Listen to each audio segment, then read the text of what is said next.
to this afternoon's panel, a panel about the role of the seminary in the public square, in the gate, and in public theology. A vision for the future, for where the seminary needs to be, that continues to fulfill our mission through our core values. My name is Mark Fowler. I've chaired the inaugural committee, and it is just a wonderful thing to see you all here. We began to dream about this 3 or 4 months ago, and to see you here and to continue to see you. I read the weather report, and it seems that your witness means that there will be very little snow until 5 o'clock tomorrow afternoon,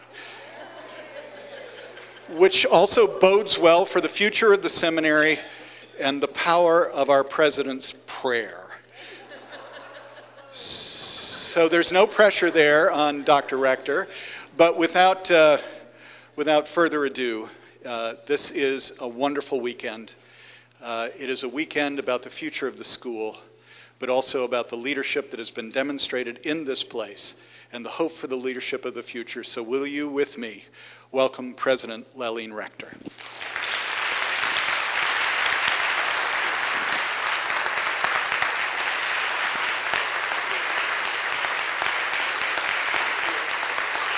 Thank you. I think with that promise about the snow, I better get on my knees right now. Let me just echo the welcome of Dr. Fowler and also say that Garrett-Evangelical is honored by your presence here this afternoon. One of the things we want to do in the coming years is to help the seminary become more visible in the community in Evanston and Chicago, but more importantly, to become a mutually beneficial partner to our community leaders. We want to help our students become public theologians, and we want to make a contribution to the common good, very concretely. And so I'm very grateful that we're able to have this panel this afternoon. We have long had a commitment to prophetic interaction in society. This is something that was articulated under the presidency of Dr. Neil Fisher, who sits right here, our second longest serving president.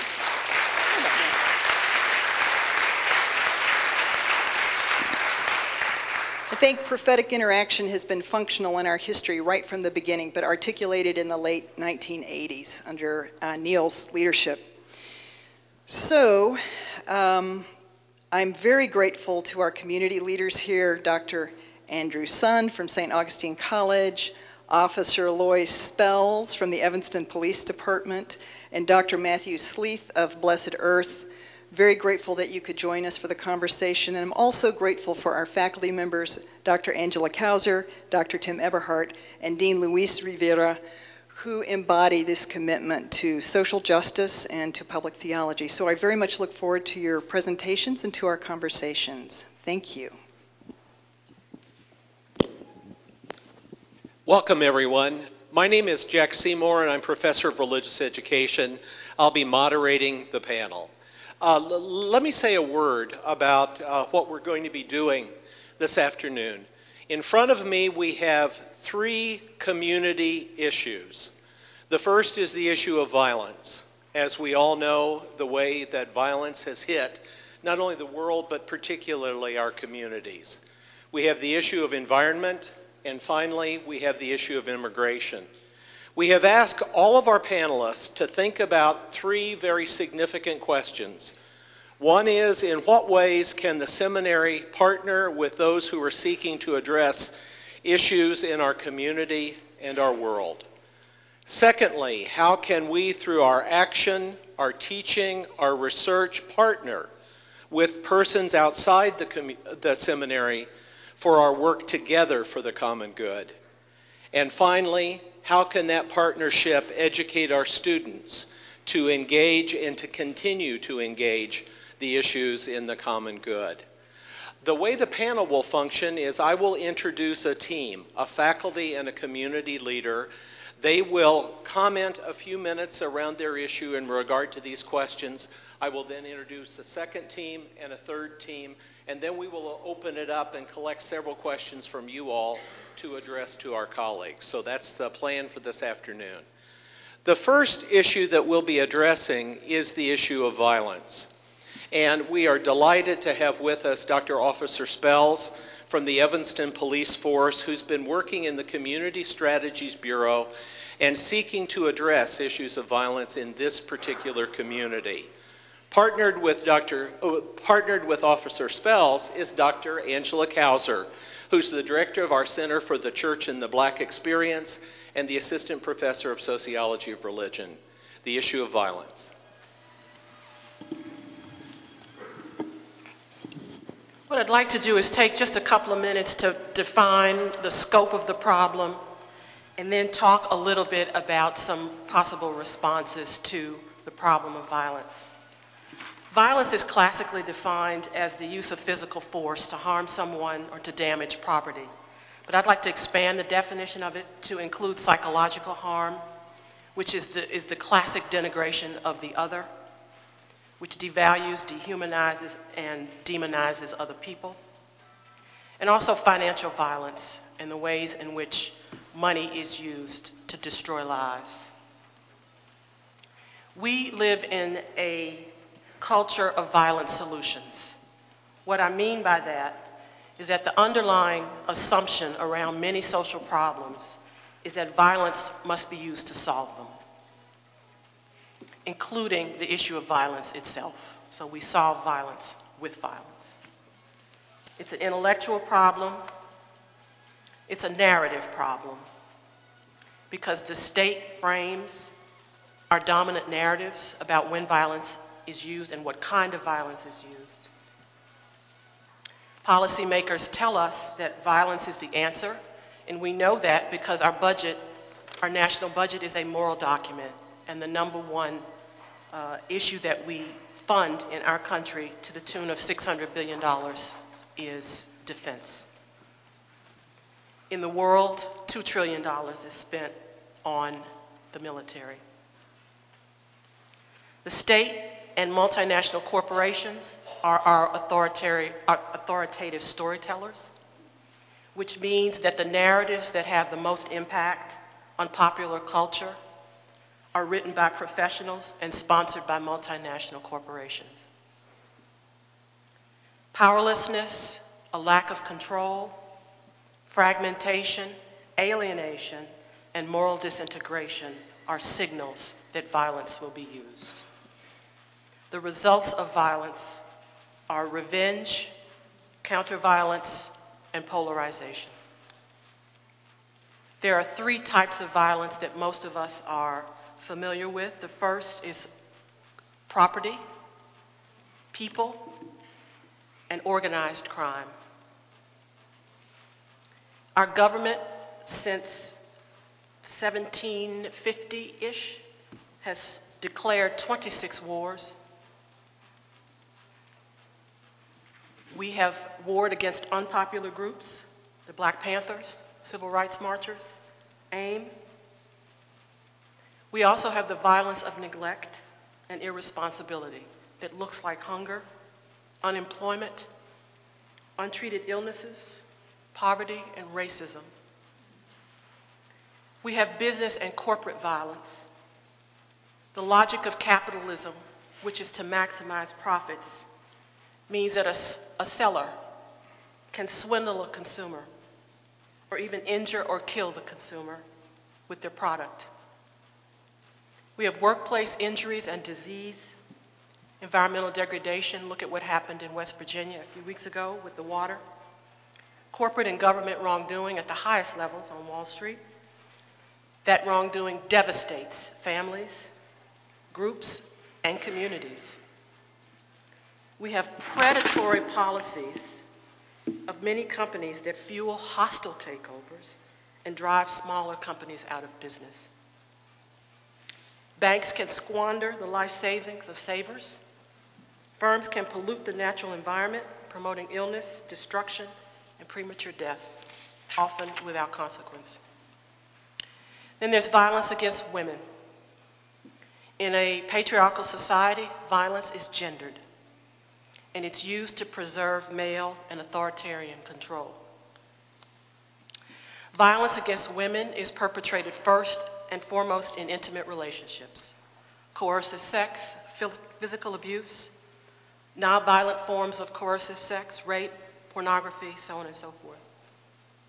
There's also the abuse of women in warfare, prostitution and pornography, bride burning, dowry murder, female infanticide, rape camps, sex and violence in entertainment, advertising, and internet businesses.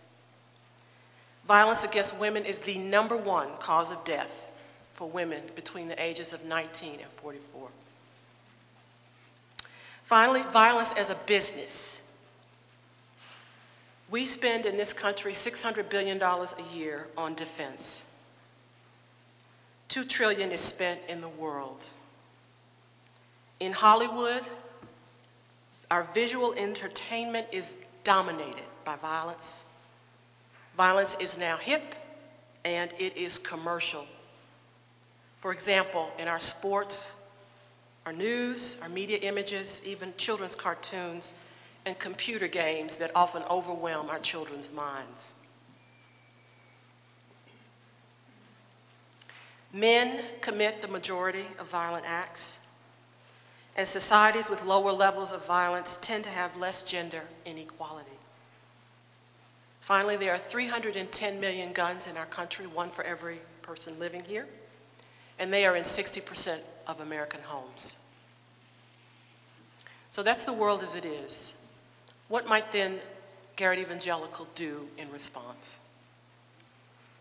There is an epidemic of untreated trauma in our country, trauma from men and women and children who have been raped and beaten, trauma from soldiers coming back from war. That PTSD is untreated. One of the things that we can do is send our students to Cook County Hospital and come face to face with all of that trauma. The second is to increase viable employment opportunities. The Roman Catholic Church in the United States is the largest corporation in America. My denomination, the Presbyterian Church, generates almost $100 million a year. The United Methodist Church generates $600 million a year. Could we use some of our property, sell it, and help create jobs for people who desperately need them? Third, can we organize a course that examines violence at every level of American society so that we can get a handle on the problem? Structurally, we can teach what Jesus teaches us, which is to forgive us our sins as we forgive those who sin against us, which is essentially repentance and forgiveness. If we taught that, we would stop much of the violence that plagues us today. Finally, I want to talk to women who mourn, to the families of the murdered and the disappeared, to find out from their perspective what we need to do to stop violence. So in short, it is to teach, it is to put our students in places where people mourn and struggle with the aftermath of violence. It is to open up our imaginations around what it means to do evangelism and to evangelize with job creation and to treat untreated PTSD. Thank you.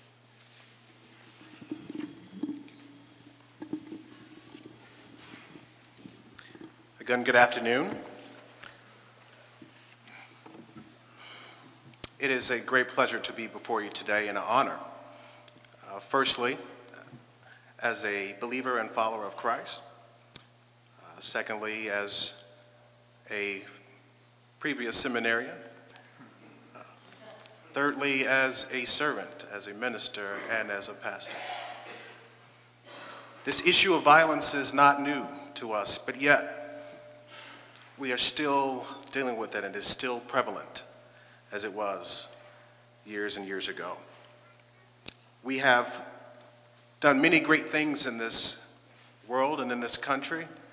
We've done open heart surgery. We have placed a man on the moon in outer space. We've done some miraculous things with the peanut. But yet, when it comes to basic human relations and respect and dignity and peace between man, we are miserable failures. The questions that was presented to us today, the three, are relatively easy in the what to do. The challenge and the complexity of the how is the question. Most recently, there were 14 steps given to mayors throughout this country of how to end violence, how to stop it altogether. And I would like to share just 7 of the 14 in the limited time that I have for you today. The first is to build political will to change. Certainly the pressure, the partnership to do that must come, I say must come, from the faith community. Sustainable solutions must be conceived and led by local government in partnership with the faith community and the non-for-profit world. And oftentimes we will find municipalities and cities who invite the faith community in, oftentimes as a last resort. But shame on us if we don't knock on the door and say we belong at the table because we have the solution. Engage the leaders of the violence factories, if you will, in the conversation. And every community knows who those violence factories are. In fact, even in our beloved city of Evanston, we've listed it down to 40 to 50 families that has actually been perpetuating violence well over 3 to 4 decades. If we can then say that violence is 99.9% and a half preventable, then there are things that we should deploy to prevent those families from continuing on. Teach every child to read. 4 out of 5 incarcerated juvenile offenders read 2 or more years below grade level. A majority are functionally illiterate. 70% of the prison population reads below grade level. Now, certainly, your reading or your ability to read doesn't necessarily mean that you will lead a life of violence and of crime. But certainly data from various studies indicate that below grade level readings and that ability is significantly related to the development of aggressive antisocial behavior. Certainly we can do something about that. Workforce readiness. It is said that nothing stops a bullet like a job. But not only a job, but how about the skills to perform those jobs? So there should be emphasis in preparing our young men and our young women for post-high school education and vocational training that leads to well-paying jobs right here in the city in which they live and play. Provide community-wide mental health services and remove the stigma associated with asking for help and ensure that everyone who suffers from mental health issues receives the care that they need. And in law enforcement, it is something that we deal with on a daily basis. To deal with someone, whether young or old, with a mental illness that is causing social disorder, that if they were treated properly, maybe we wouldn't have an encounter with them. Engage and support parents and families. Help mothers and fathers and concerned family members, and even these days, as we see in law enforcement, a great deal of grandparents who are taking care of their grandkids before their children are incarcerated or on drugs. They need support more than ever. And stop the cycle of violence. Address it head on. And at grassroots level, become an interrupter, if you will, an interventionist. And I'm reminded oftentimes of Christ and his intervention in intervening in the moments of violence in a non-violent way.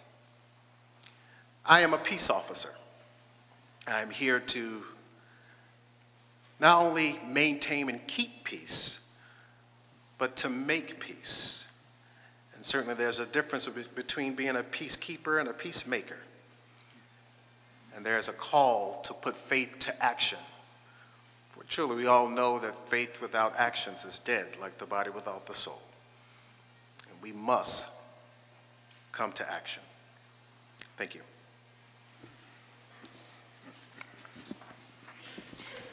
Thank you very much. The second issue that we're moving to is that of environment.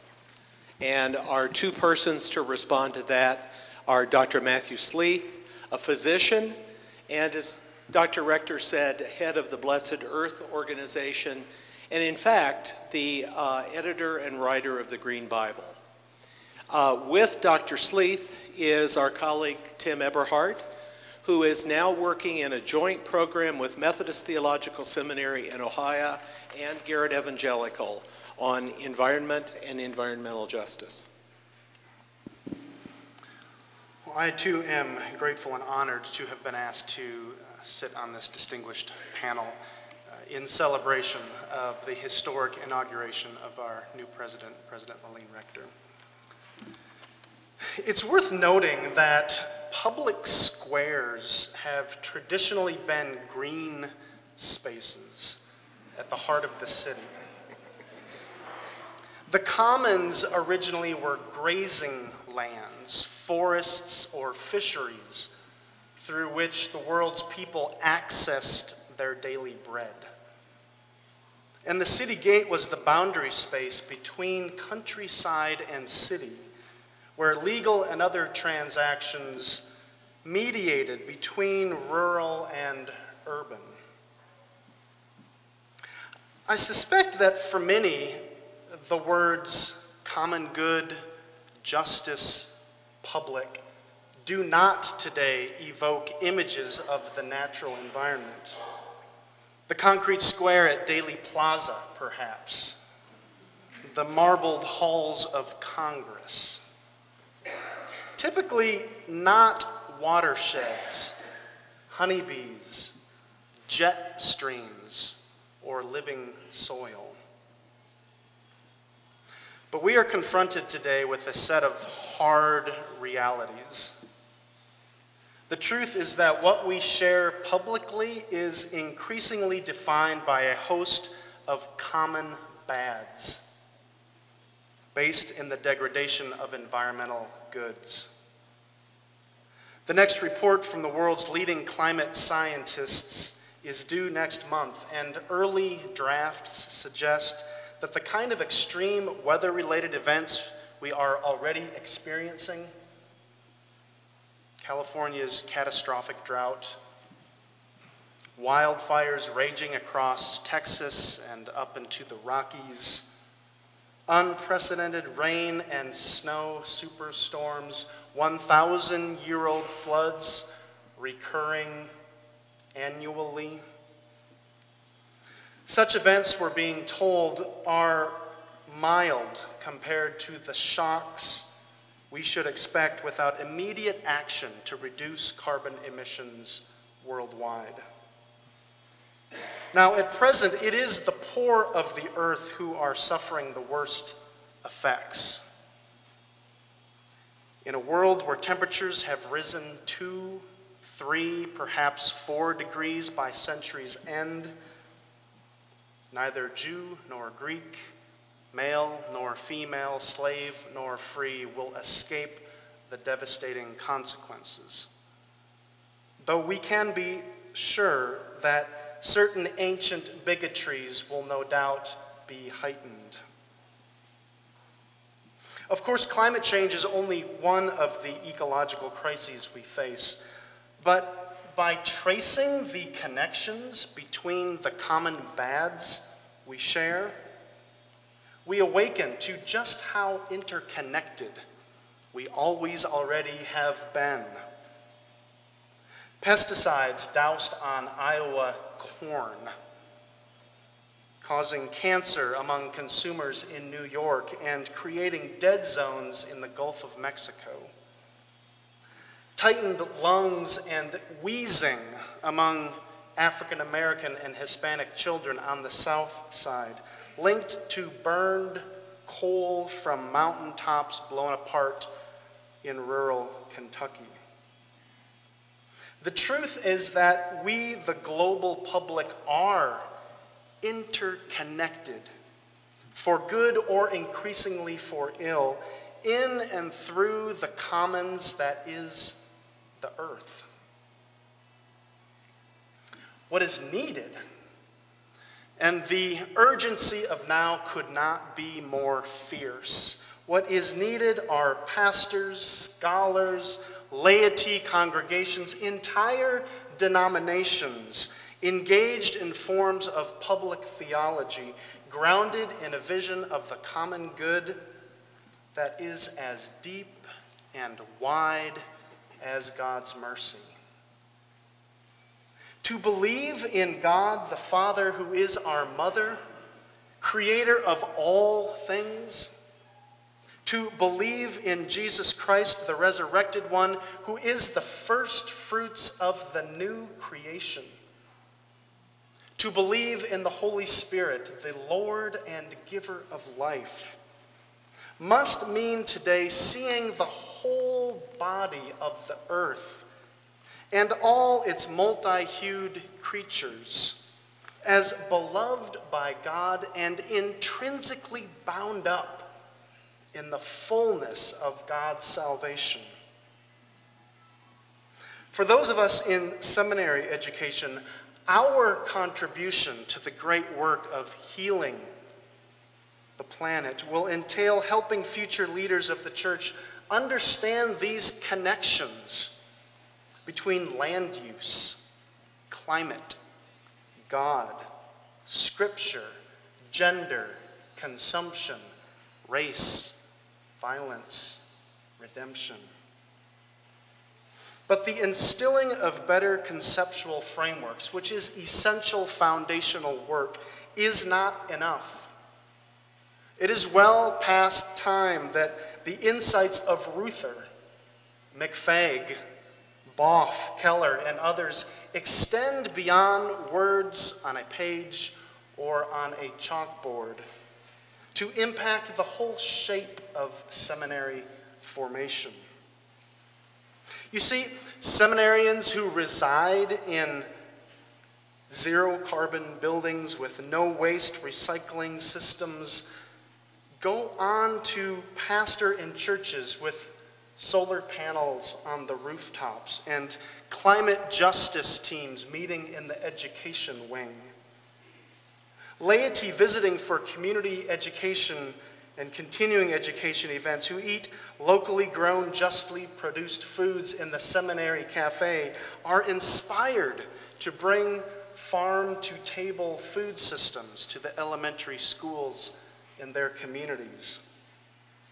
And students learning alongside faculties whose scholarship and entire lives are bound up with the struggles of the people and the health of the bioregion of which they are members, become themselves bold public theologians whose entire lives give witness to the God who so loves the world.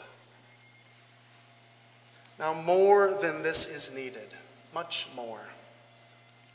But nothing less than at least this is going to be required.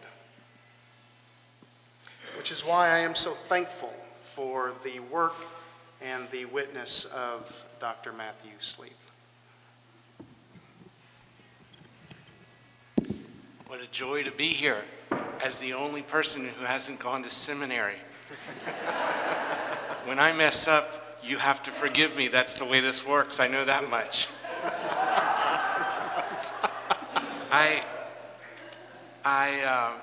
I really represent the layperson here, I believe, and I was, and also I represent the new Christian in the room, I imagine. When 9/11 happened, and my next door neighbor called to ask me to come over and help tell her son that his dad had been in the first plane, I didn't have any words of solace that had to do with faith. I was not a person of faith.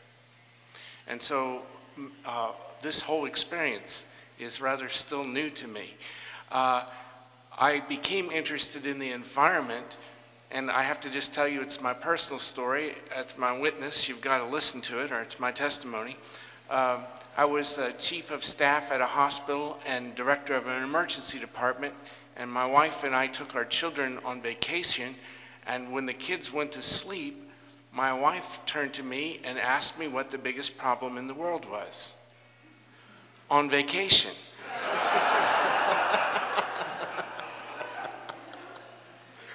And I took it seriously.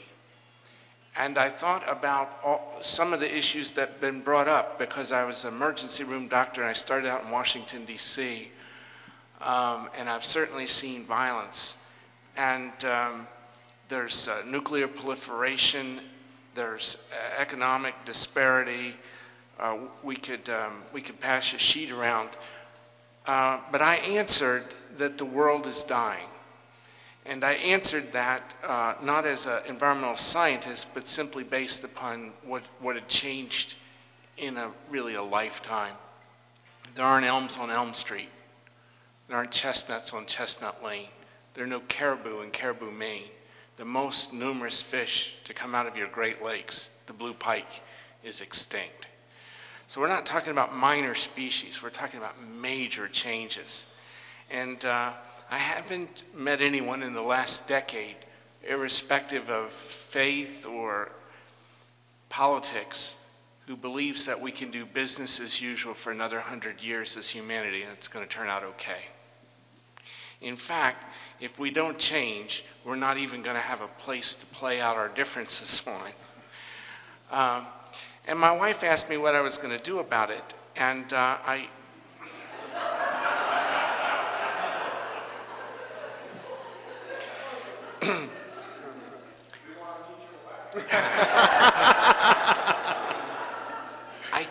I came back to my job, and long story short, I began to wake up to the problem of evil in the world. The problems that have been eloquently detailed so far, and I imagine are yet to come, are problems of evil. And a secular humanist worldview, which I had, has no way of grappling with evil. I went reading through sacred texts. I read the Ramayana, I read the Bhagavad Gita, I slogged through the Quran. I didn't find the answer I was looking to. What do you do about a world that's dying? And I was in the hospital on a slow morning, and there was a book on a coffee table, and I picked it up, and I realized it was a Bible. I realized that I had never read one. I realized that we didn't own one in our house, which contained a library. We're rabid readers, and that I wanted to read it. So I stole it. It was more than 7 years ago. I'm in the clear.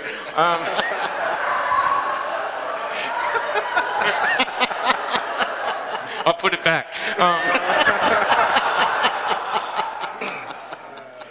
And I confronted Christ. And that has been my answer ever since to what do you do about all of these problems. As I began to write and teach and talk about creation care, the Bible, and the environment, my wife stopped counting after 1,000 churches I preached in. And I got to teach at seminaries, and I realized that people were coming out without an overarching vocabulary to talk about this. No one likes to talk about something of which they've not been trained on. It's human nature. And so I came up with the idea of a Seminary Stewardship Alliance. Tim Tennant and Richard Mao helped me start that, and Garrett was one of the first 12 to belong. In order to belong to the SSA, you have to join at the level of the seminary. It's not just one professor that decides. It has to be a dean, the president, the board, the faculty. There are now 30 seminaries that belong. And we've been able to resource them and bring them together, and we'll continue to do that and grow that. And so I thank Tim for coming and being in that initial group that we started at the National Cathedral and signing that covenant. And Lallene, you inherit that covenant. I'd like to leave with one thing. Having been in the entire bandwidth of the church for quite some time, having preached at the National Cathedral once a month for a year, having Southeastern Seminary, the largest seminary on the East Coast, which is Southern Baptist belonging to this. I just flew from addressing all the coalition of endowed Episcopal parishes this morning. Rich Episcopalians, I know it's redundant, but if you can get all these groups on the same page, there's something going on besides the dawning of the age of Aquarius. The question I've asked is, what is the one thing that the church can do about this that nobody else can do? There's scientists out there, there's politicians, there's engineers. And I believe that the answer is the Sabbath. It is the overarching answer to the problem. It addresses every issue that's going to be addressed at this panel. The Sabbath commandment, excuse me, we might have Lutherans and Catholics in the room. The Sabbath commandment, the longest commandment, addresses people who cannot read yet, people who do not share your faith, illegal immigrants, you name it. Most of us would raise our hand and say we believe in the 10 Commandments, that they're vital to civilization. If I asked, and my wife has told me not to do this anymore, how many of you actually keep the Sabbath commandment? I know that the answer is somewhere between 5 and 10%. That gap between what we do and what we say is the credibility gap of the church. And so my wish, what can Garrett do? It would be to remember the Sabbath, to keep it holy. Thank you.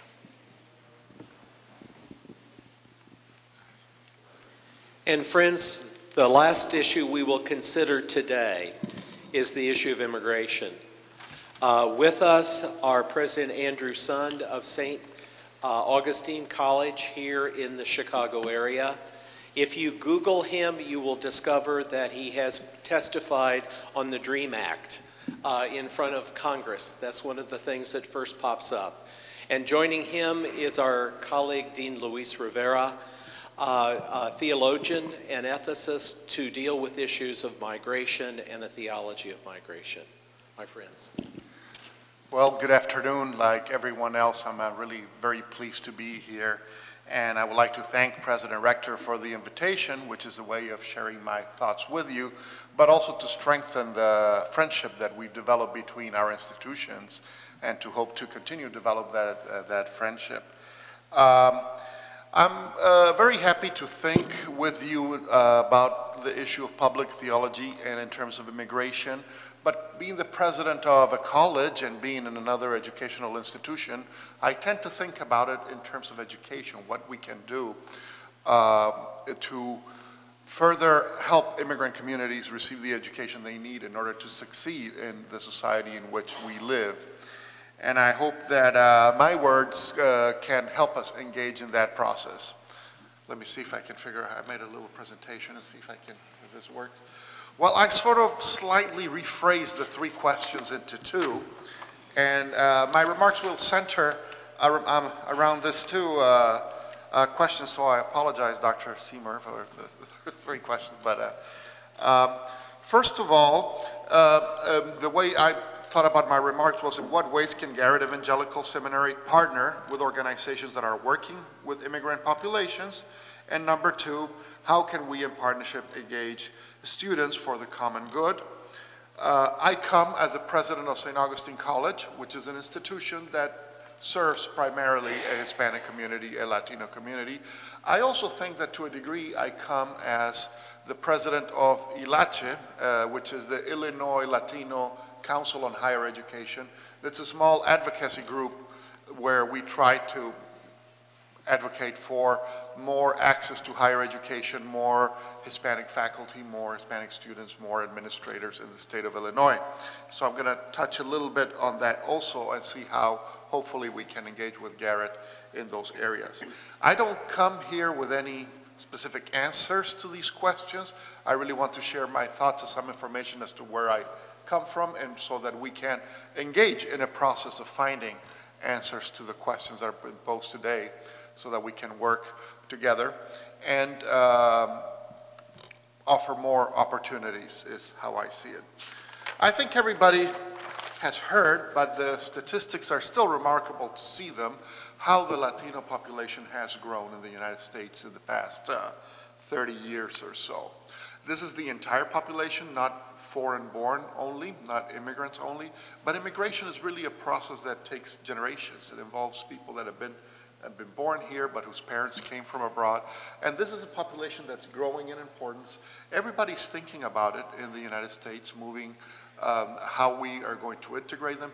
You see it a lot as, in the political process, how we're going to get their vote. That's what we hear most of all. How are we going to engage this population to earn their vote and therefore stay in office or go into office, depending on the case. But from 14 million in 1980, there's over 50 million people that consider themselves Latinos, Hispanics, of Hispanic descent. And that is actually makes the United States the second largest Hispanic country in the world. Only Mexico would be larger. Spain has fewer people than the United States that consider themselves of Hispanic descent, Latino descent, or speak Spanish in the home. Of this population, about 37% are actually foreign-born. That's still a very significant number. It's about 20 million are foreign-born that are part of our society and are adapting to our society and are trying to contribute to our society in whatever ways they can. These numbers, to me, are still the most fascinating numbers I saw since the 2010 census came, and it relates to the Latino population in Illinois. And in the the second column called total, we have the total population of Illinois in 1980, and if you go down, you see that it comes to 2010 at 12.8 million. Illinois hasn't grown that much, 1.4 million people in that period. If you look at Hispanic growth in that time, it goes from 600,000 to 2 million. That means that the population in Illinois grew by 1.4 million in that period. 1.39 was of Latino descent. That means that the entire growth of Illinois in the past 30 years is this population. No wonder we hear more about it. It becomes part of the discourse in politics, as I mentioned, but in all areas, in education, in religious circles. It's becoming a more and more important factor of how society is organized in the state of Illinois, to think that there is a growing presence of people that consider themselves of Latino descent.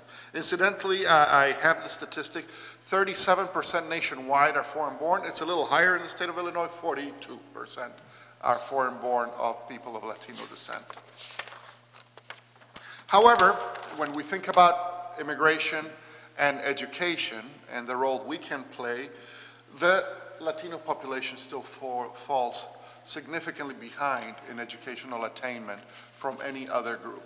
I'm not sure how well you can see that, but it's the Latino population is the one in the middle, and red means that they do not have a high school degree, and that's about 40%. Compared to the right, which I myself am unable to see right now, but it's about 4% in the white population, and the third column is the African American population. 27% have a high school degree, 19 have some college, perhaps an associate degree, and so on. 8% has a bachelor's degree, and the top line, 3.5% have an advanced degree. Compared to the other populations, we are falling significantly behind in educational attainment. And this is very dangerous, not just for the community and its ability to integrate to our society, it's actually dangerous for the state of Illinois and its ability to compete and be part of the United States and improve employment rates that we've heard about, and all the things that we think are part of helping create a stronger society, and very much relates to the points that we've talked to the rest of the panel today, improving the issues of violence, addressing those issues, and the environment. So I'd like to spend a couple of minutes talking about who I represent, which is St. Augustine College, because we're an institution that was created, as I mentioned, for the purpose of serving the Hispanic population in the state of Illinois, in Chicago. And what is it that we do and how we've tried to address the issue of immigration and perhaps find ways in which we can work together and collaborate. Relatively young institution as higher education goes, particularly if you think about Europe, where they date to the Middle Ages. We were only founded in 1980. And our mission is to create an accessible and affordable space for higher education so that the Latino population can have opportunities to earn degrees, to improve their ways of obtaining employment. We are a private nonprofit institution, and we are accredited by the Higher Learning Commission, which is the accrediting body that plays a key role for all of us in the Midwest. I like to say that because it's often assumed, but when you're a very young institution, it's not assumed. And I'd like to say we are part of the community of higher education through accreditation. We're also a member of the Hispanic Association of Colleges and Universities, that it's a national organization that advocates for Hispanic serving institution, and we were actually recognized by them as the most outstanding one this past year, the most outstanding Hispanic serving institution in the nation. We have 4 locations in the city of Chicago that are, I think I went too far now, did I? Yeah, there we go. 4 locations in the city of Chicago that are in predominantly Hispanic neighborhoods. We are in the north side, that's where our main campus is, in the area of Uptown, a very diverse neighborhood. We also have a location in Logan Square. We have another one in Little Village in the south side, and the far south side, very close to the border with Indiana, in the corner of 111th and Ewing. Perhaps our most unique feature is that we have a bilingual curriculum for the immigrant student. That means that people that do not speak English well can take coursework, content coursework in Spanish at the same time that they're improving their English, with the hope that by the time they graduate, they have both. They have a career and they can speak English in a professional way. Learning a language is a lifelong endeavor. I can tell you, I've done it 5 times. And but at least in a period with our institution, they can learn sufficiently to be able to live as a professional in the city of Chicago and its surrounding areas. So as an example, our students can take Psychology 101, Introduction to Psychology in Spanish. And we have all the materials in Spanish, textbooks and supporting materials, and bilingual faculty that speak Spanish, and also be taking mathematics and other coursework. And as they advance, that coursework is more and more in English. That's our goal. We have equivalent morning and evening sessions. Everything that you can take during the day, you can also do at night in any of our locations. That's very helpful for the working student. And we have a variety of other services, like childcare services for young mothers and fathers, intensive and intrusive advising, where we call people if they miss class.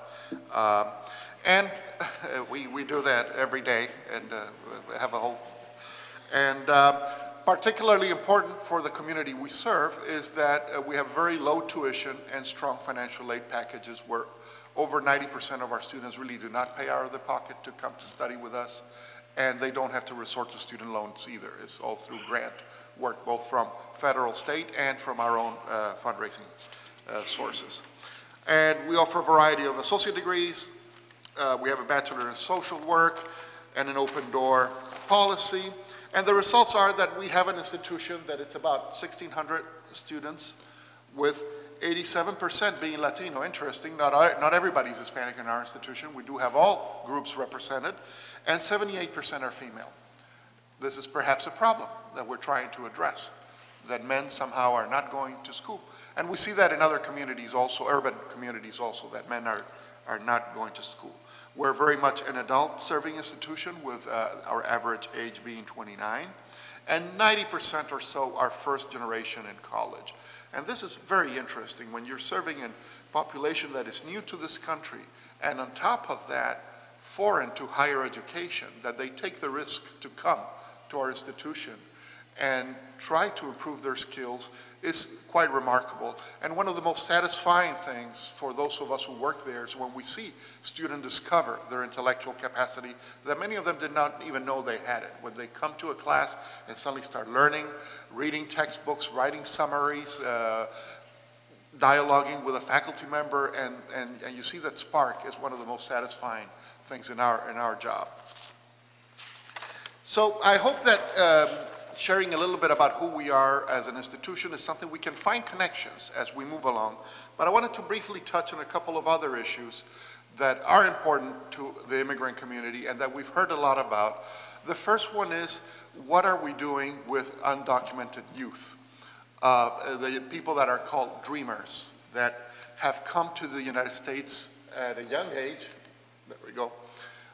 This is the only country they know, and yet they cannot access higher education. They go through the public school system, earn a high school diploma, but higher education becomes difficult to access because of the finances associated with it. They don't qualify for financial aid. And there's been a lot of talk about the DREAM Act as a federal act to pass that still hasn't passed. It's still in the works. And I've actually met with the major sponsor of it, is Senator Durbin from Illinois. He's tried it several times since 2001. And he actually states that that's all he wants to do in the rest of his career. If he could just get the DREAM Act passed, he could retire after that.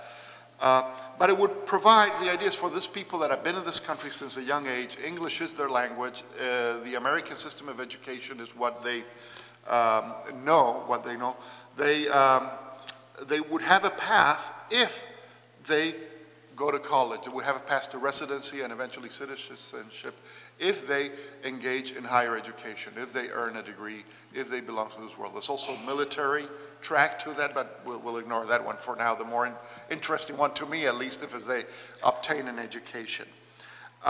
It is something that is still very difficult to see passing in Congress, but it's been the standard of what people interested in having some immigration reform that would allow undocumented people to access education.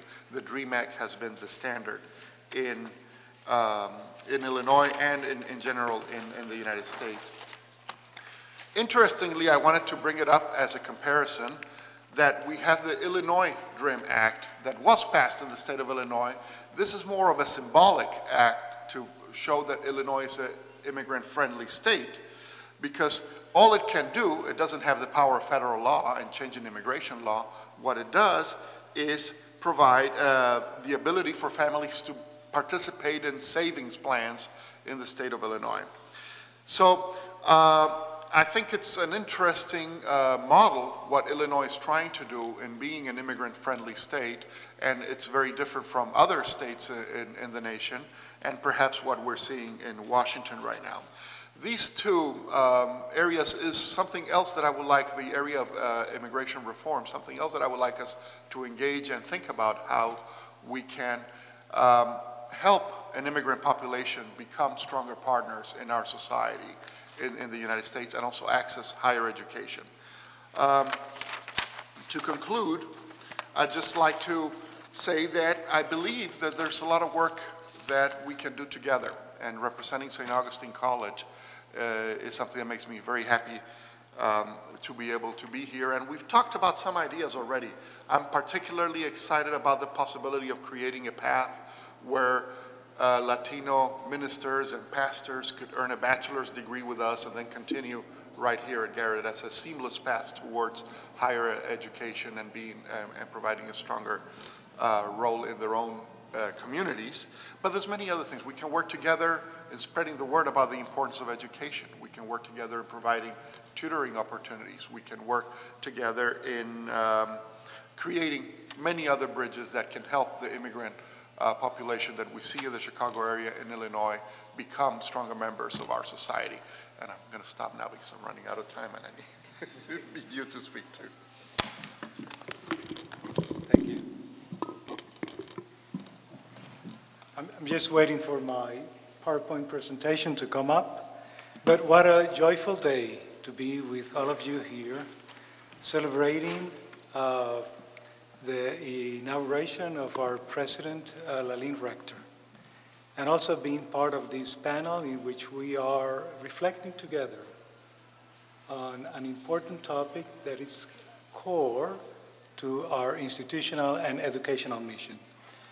The teams were given 15 minutes for each part, and I gave President Sun 10 minutes. So I'm going to try. So I'm going to try to pack in 5 minutes my comments.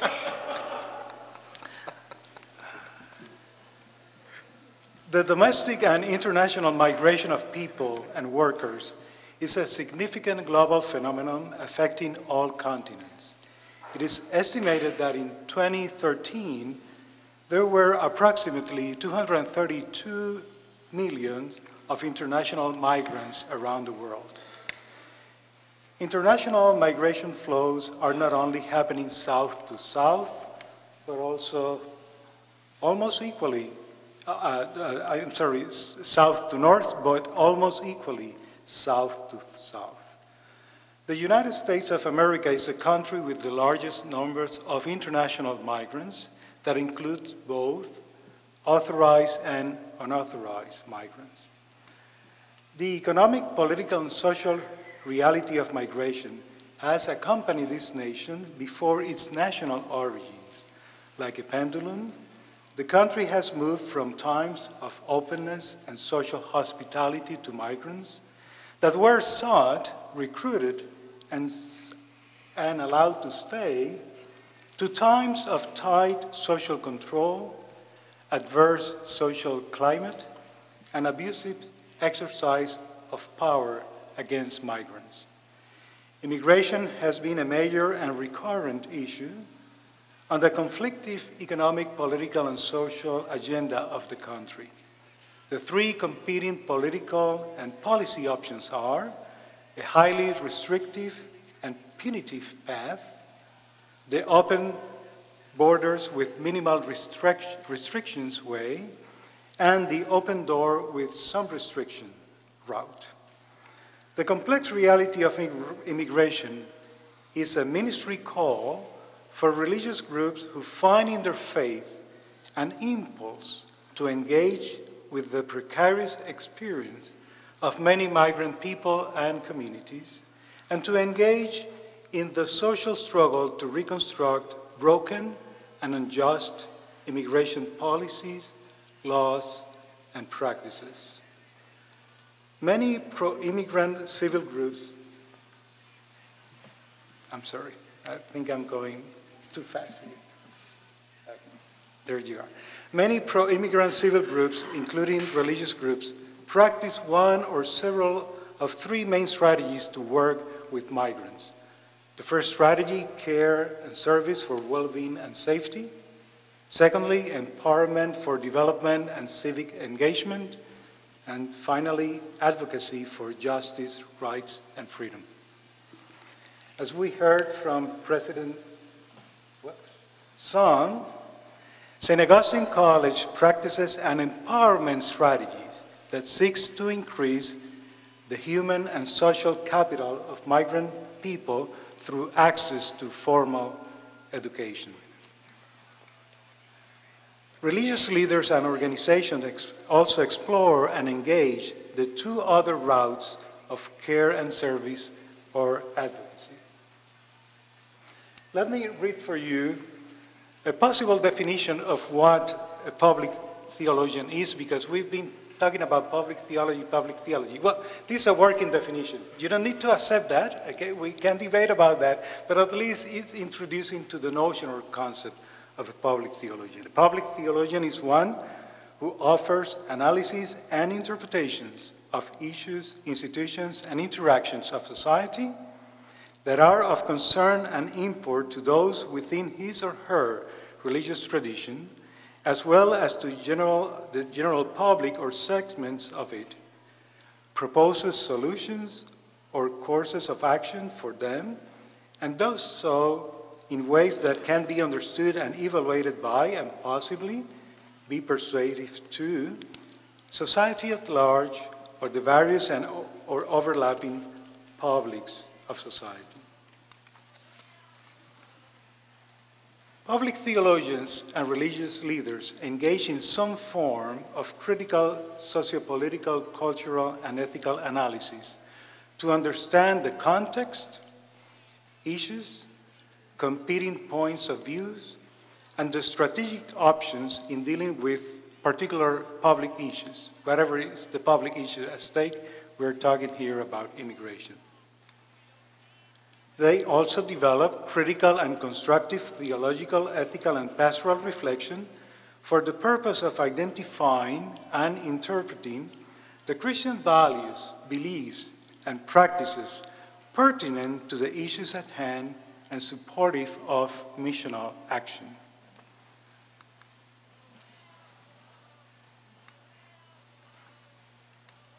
Hopefully, the work of public theologians and religious leaders will critique, inspire, and sustain two things. First, the organizing and mobilizing of the Church's public actions and ministries with and for migrant people and communities. And secondly, the creation of a better and just society, social order for all citizens, denizens, and immigrants. The formation of public theologians and religious leaders requires, among other things, partnership and collaboration, first with migrant people, organizations, and leaders, and with all their allies who engage in efforts to secure the care, development, and advocacy for migrant people. The education and formation of public religious leaders and theologians can benefit from the spirituality of compassion and solidarity, the expertise in action and service, and the ethical and political wisdom that we find in these groups and organizations. This connection and collaboration can provide additional resources and practices to enhance our theological education through experiences of collaborative learning, service, research, and training. And I'll wait for questions to go deeper into some of my thoughts. Thank you. Thank you. You got the first. My name is Lamar Gibson. I'm a pastor in the Wisconsin Annual Conference. And I'm impressed that conferences in general have a number of issues that they tend to pursue. And some of the issues that you've talked about today are quite compelling and maybe very essential for our future. How does the seminary work with the conference to help us focus on essential issues like this so that they move from the realm of theory into the realm of practice? Let's take a couple others.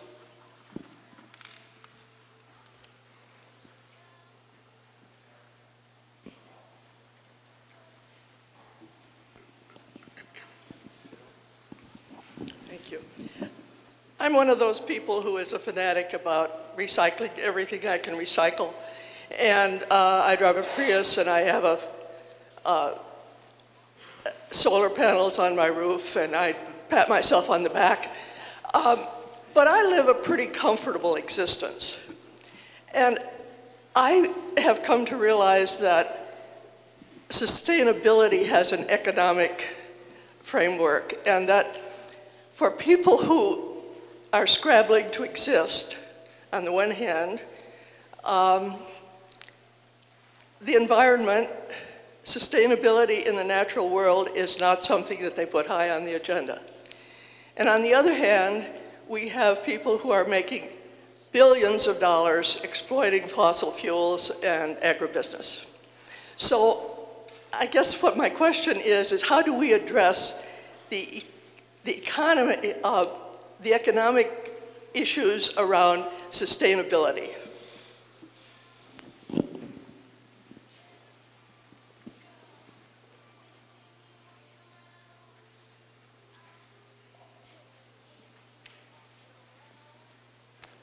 Others?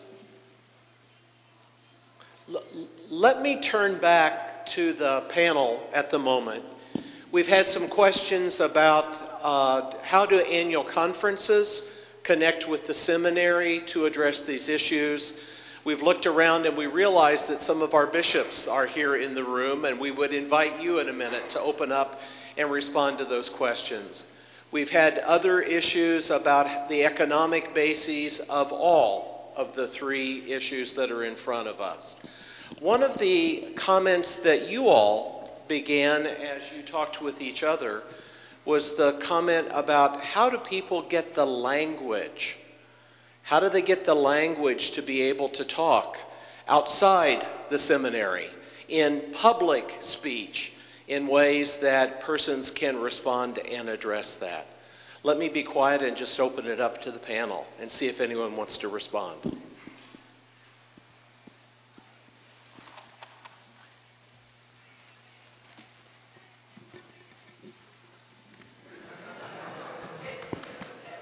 I'm hesitant to be the first to speak, but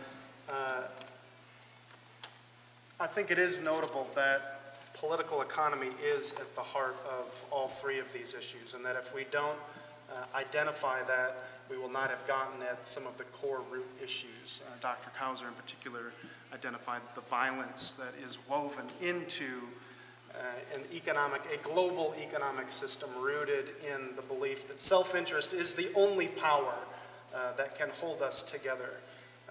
And so if you think about the rise of the early modern economy, it's precisely the enclosure of commons. It's the displacement of people, oftentimes violently. That pattern has recurred time and time again, and has now moved into invisible spaces with patenting of DNA and other knowledge types. And so, yes, economy has to be at the heart of this conversation. Those of us who do have means, those of us who do have power and capital in multiple forms, are profoundly responsible to use it on behalf of those who cannot choose certain sustainable forms of technology, for example. Acknowledging that it is our lifestyles that it is at the root of the problem. At least we have yet to cease our complicity in the energy systems that are so profoundly impacting our Earth and biosphere. So I very much appreciate the question. I think it has to be at the center of the conversation of all three of these issues. We need, in fact, to see them linked.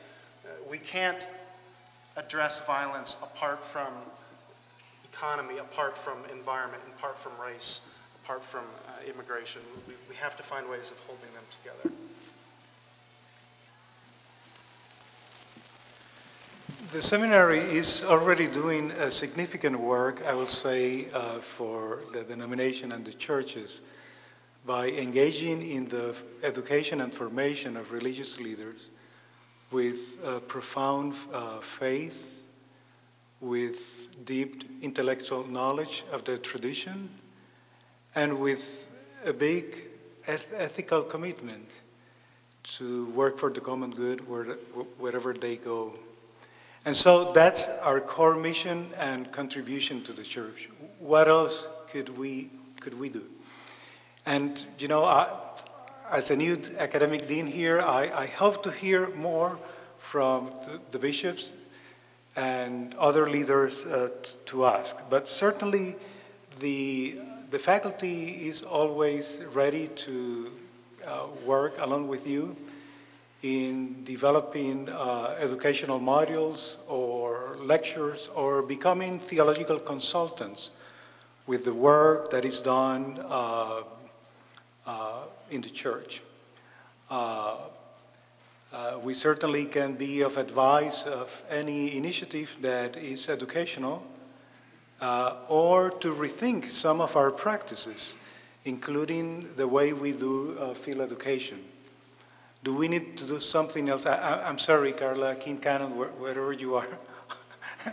I'm not asking you permission to say this, but, you know, is there anything that we have done that certainly is not a full service to the church, and are there other areas where we can be challenged to review and to change for the sake of that mission? We'll like to know, or I'd like to know. Go.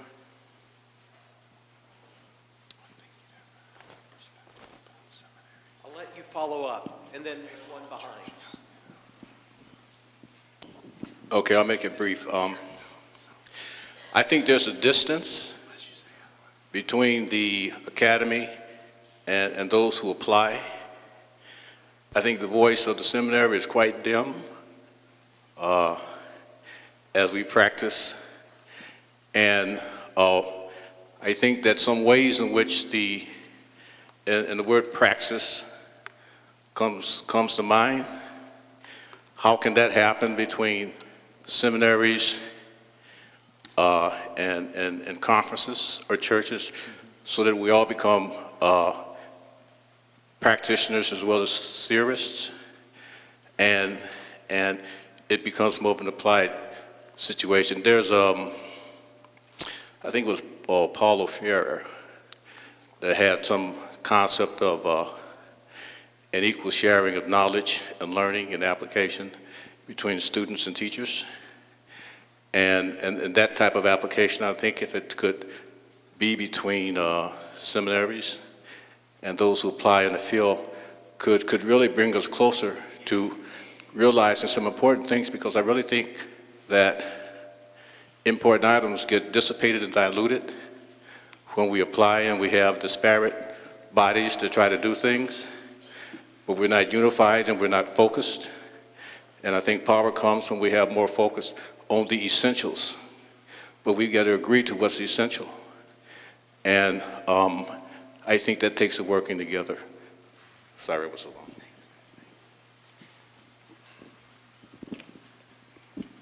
This is a basic question for each one of you on the panel. What stands as an obstacle for us to, in the practice of respecting every form of life, whether it's human life or life in the environment, or the fish that's swimming in the lake over here? Because I think there's a way in which fundamentally we do not respect life equally, but that life forms are differentially respected, so that some lives is okay if they die, or some lives become disposable lives, or some lives are not worth grieving for, or some lives can become extinct. So from your experience, each of you in your field, what prevents us, from your gut level, what prevents us from undifferentially respecting every form of life on this planet?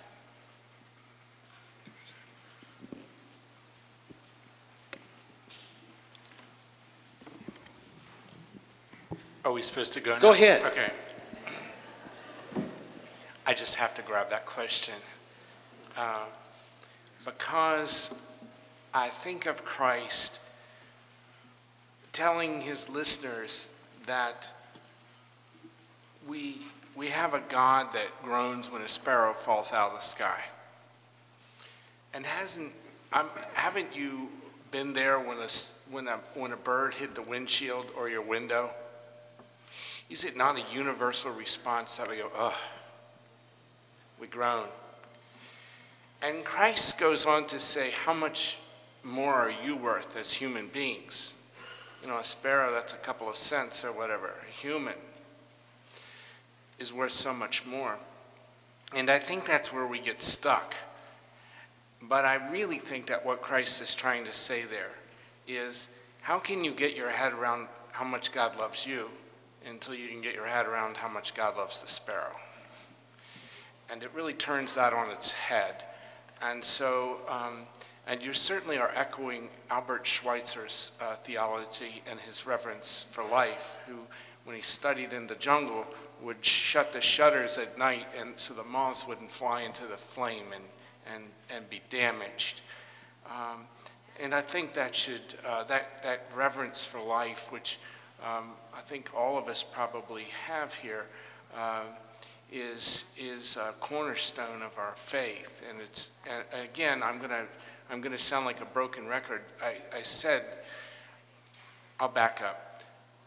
Many years ago, my son, who's very bright, said, "Dad, I want you to invest in something." Now, he was a little snot-nosed kid, so I didn't listen to him. But he said, "Dad, there's this search engine called Google." Now, it doesn't really matter. I have enough things that would have just made life more complicated if I'd done what he said, but I did keep that in mind. I think the Google for the church at the moment is the Sabbath, and I want to address one of the other questions. Is I can't speak specifically to Garrett because we've just begun this discussion with the seminaries here in Chicago, and Blessed Earth kind of facilitated a meeting of a number of seminaries here a week ago. I'm getting confused. But we have 5 seminaries just in North Carolina. And we wanted to, how do we get the academy and the church together? And specific, this is Methodist land, right? Yes, okay. Then we went to Duke Endowment and we said, how can we do this? And we got a multi-million-dollar, multi-year grant to work with the clergy and the Methodist clergy in that state. But we're doing the same thing with another grant with Southern Baptists, and so I really resonate with that. How do we get the academy together? And when I say the Sabbath, if you type in a Google search engine, to go back to Google, time management, you will get 1.8 billion hits. 1.8 billion. Let me get that into perspective for you. If you type God in, you'll get a quarter of the number. The world has a problem right now. It is grinding itself to pieces 24/7. And this answer can only come from the church. It's the only place it can come for. Golden opportunity, I think, for the church. And it's shared in common by rich and poor and churched and unchurched. And it gives us a language to go out and speak a peace that passes all understanding. So that's my invest in Google tip to you. Officer Spells, go ahead. Sure. As it relates to violence, crime, if you will, the obstacles, I feel it's a bit of a trick question because the obstacle is us. And in some ways, in lack of a more eloquent word, our stinking thinking in relation to it.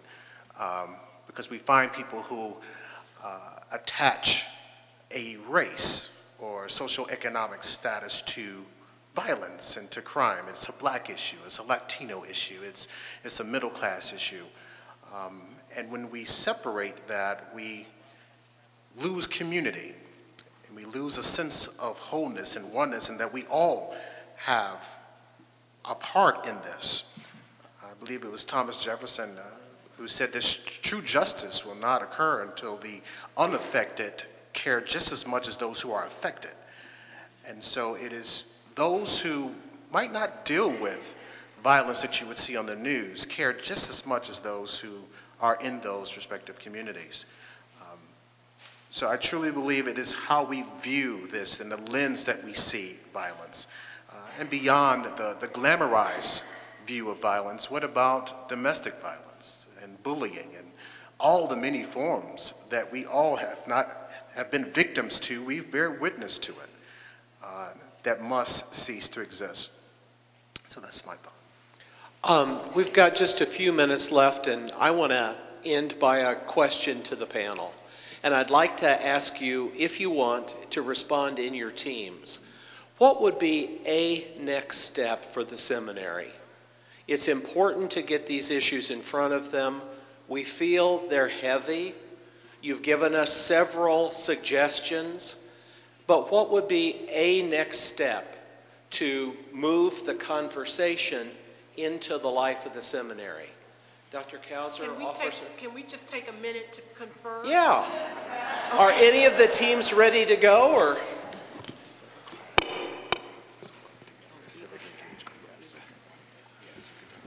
Bishop Trimble, go ahead and then we'll come back to them. While they're conferring, I just want to make a couple of comments. You're on.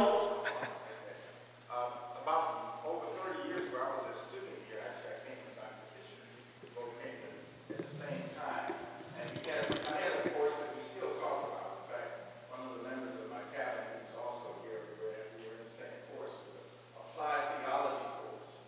That was the first time I grew up in Chicago. But that was the first time I ever been to Cook County Jail, was when I had this course. It was applied. It was the first time I had an extensive conversation with judges who came and talked with us about the world of justice in the courtroom. It was also the first time that we had both classroom and applied theology out in the community in terms of visiting community organizations and being engaged with public witness, what it meant to be a public theologian.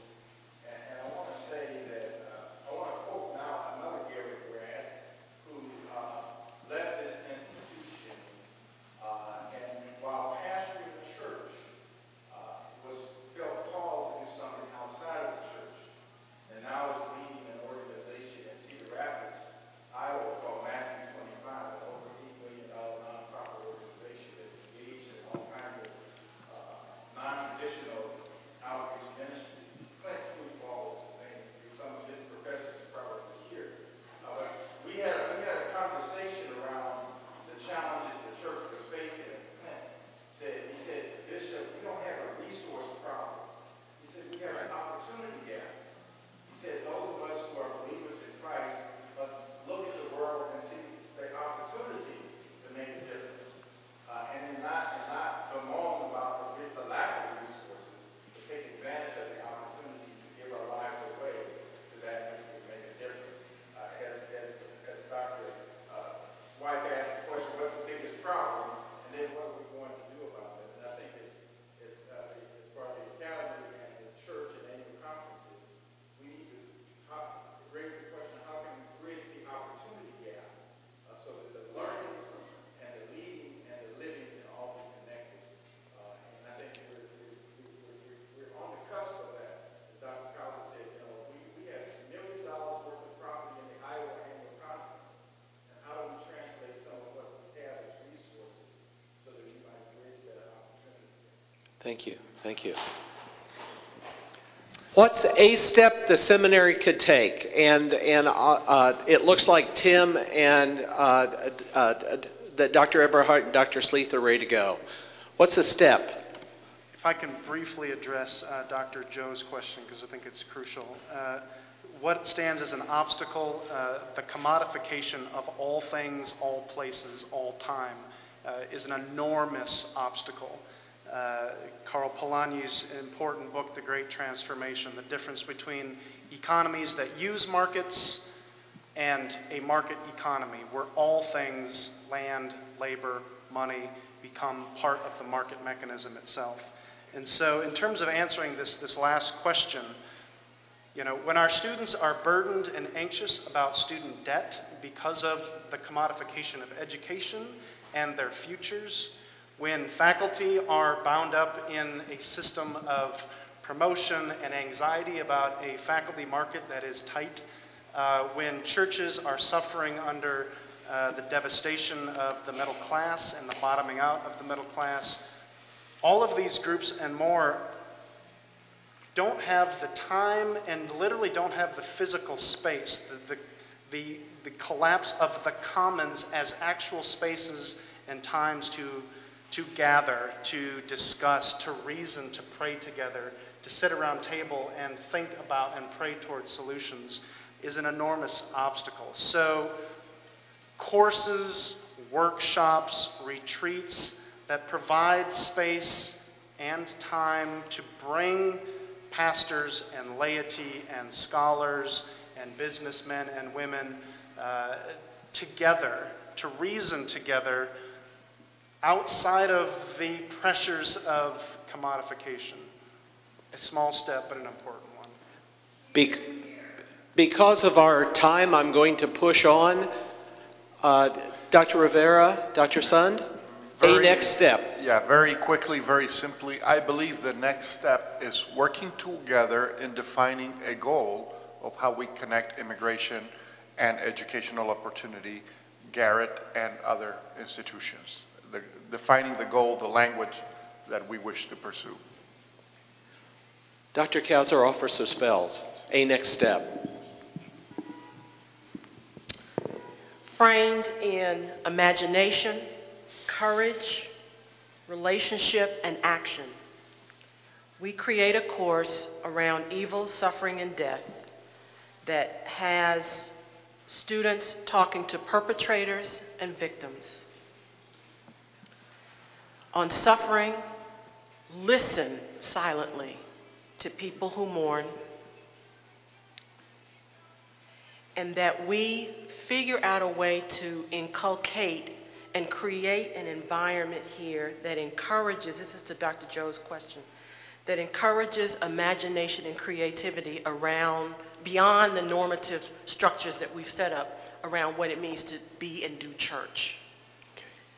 To bust open the segregated patterns around race, religion, and so in the classroom, in this class, evil, suffering, and death, that we really think creatively around courage, imagination, initiative for our students to challenge the status quo and imagine the world that can be and help them live into that with resources that mean something to them. Thank you. Officers. And to move from academia, from theory to practice. Certainly we are not in lack of resources and organizations and agencies that exist to fight the good fight. And so it is great, it would be great for students to get involved civically. Civic engagement is the key. And to join forces with organizations like the YOU and YMCA and the YWCAs and the Evanston Alliance to End Violence and Peaceable Cities, and the list goes on. And roll up your sleeves and get involved. Friends, let me tell you the next steps, and then we'll thank our panelists. The next steps are Loder Hall is willing and able to help us celebrate with a meal together. And let's turn and thank our panelists for their work this evening, and thank Dr. Rector for the dream about this.